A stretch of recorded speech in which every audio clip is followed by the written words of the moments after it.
premier jour de notre cours Diversité et Inclusion 101. Notre monde est en souffrance. On assiste un peu partout à des émeutes, à une polarisation accrue, à des violences policières. Les mouvements de contestation et de résistance se font de plus en plus visibles et nous ne comprenons pas toujours les enjeux et le rôle à jouer.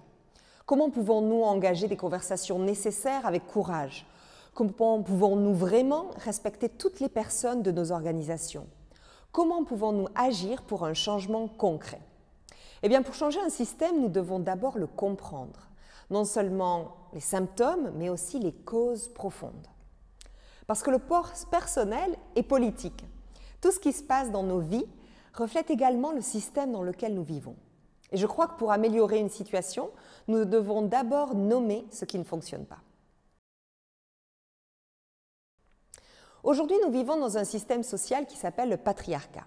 Le patriarcat ou le règne du père est un système dans lequel les hommes détiennent le pouvoir principal et prédominent dans les rôles de leadership, politique, autorité morale, privilège social et contrôle de la propriété.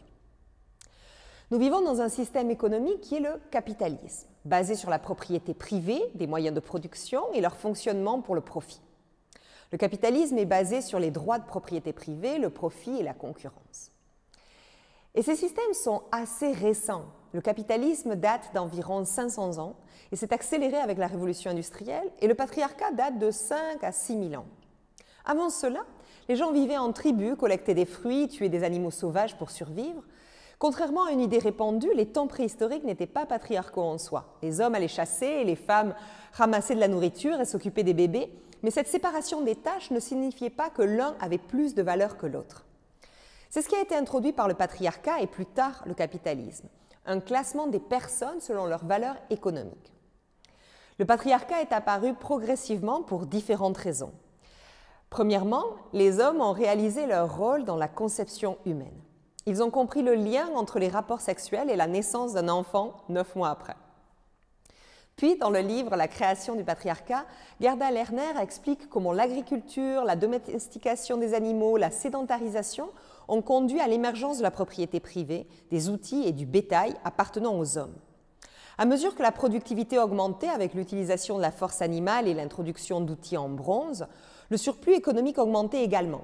Ainsi, il est devenu possible d'accumuler des richesses au lieu d'avoir à consommer tout ce qui était produit. Il était désormais de la plus haute importance de contrôler la vie sexuelle des femmes pour être sûr que votre fils était bien le vôtre et ainsi protéger votre héritage. De là est née l'importance de la virginité féminine avant le mariage et de la fidélité pendant.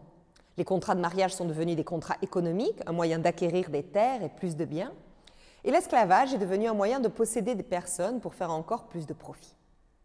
Pendant l'Antiquité, les œuvres d'Aristote dépeignaient des femmes comme moralement, intellectuellement et physiquement inférieures aux hommes.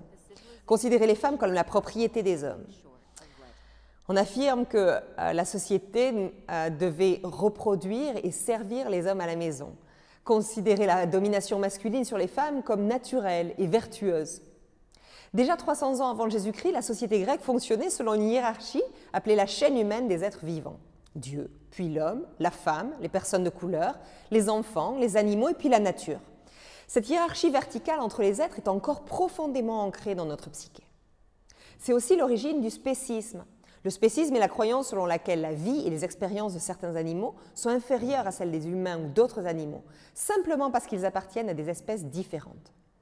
Par exemple, la plupart des humains ne supporteraient pas que l'on traite leurs chiens de la façon dont les cochons sont traités dans l'industrie agroalimentaire, même si ces derniers sont capables d'expérimenter les mêmes douleurs, joies, peurs et chagrins que les canidés. Il est spéciste de penser que les animaux captifs dans les fermes ne souffrent pas ou ne ressentent pas des émotions au même titre que les animaux avec lesquels nous partageons amoureusement nos maisons. La plupart des gens grandissent en mangeant de la chair animale, en portant du cuir, en visitant des zoos. La religion juive puis la religion chrétienne ont défini la proéminence de l'espèce humaine sur les animaux, créée pour les humains. Cette hiérarchie, elle aussi, est très ancrée dans nos mentalités. L'expansion du système s'est produite principalement au détriment des autres.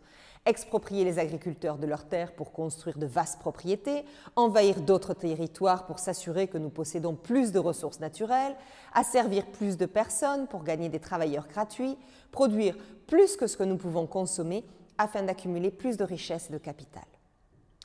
Et nous avons commencé à utiliser non seulement d'autres êtres humains, mais aussi la nature comme une ressource infinie qui n'appartenait qu'à nous. Dans son livre « Caliban et la sorcière », la féministe italienne Silvia Federici considère le meurtre des sorcières comme le fondement d'un système capitaliste qui domestique les femmes, leur imposant la reproduction de la main-d'œuvre comme travail forcé sans aucune rémunération. Les Européens ont alors envahi le continent américain, tuant 75 millions de personnes, soit environ 95% de la population locale.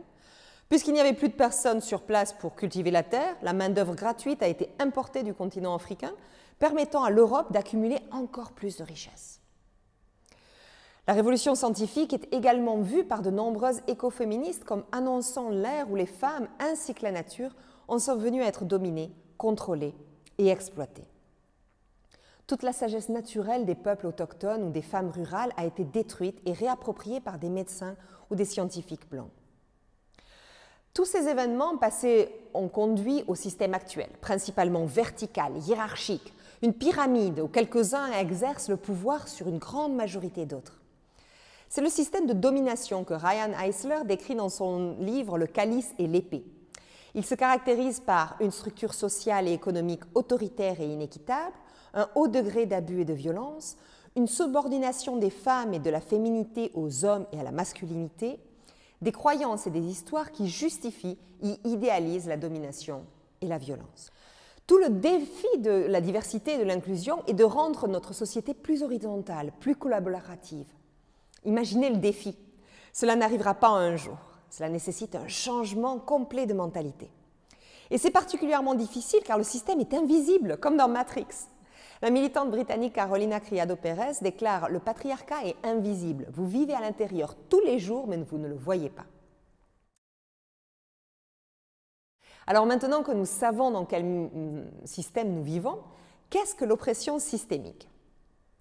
L'oppression systémique fait référence à la maltraitance des personnes au sein d'un groupe spécifique, soutenu et appliqué par la société et ses institutions. L'oppression systémique existe à différents niveaux qui s'interconnectent. Au niveau interpersonnel, cela fait référence aux préjugés et aux comportements discriminatoires où un groupe émet des hypothèses sur les capacités, les motivations et les intentions des autres groupes en fonction de leur origine. Vous supposez que les personnes en surpoids sont paresseuses, que les personnes rurales ne sont pas éduquées, que les étudiants de couleur ne sont pas au niveau des grandes écoles.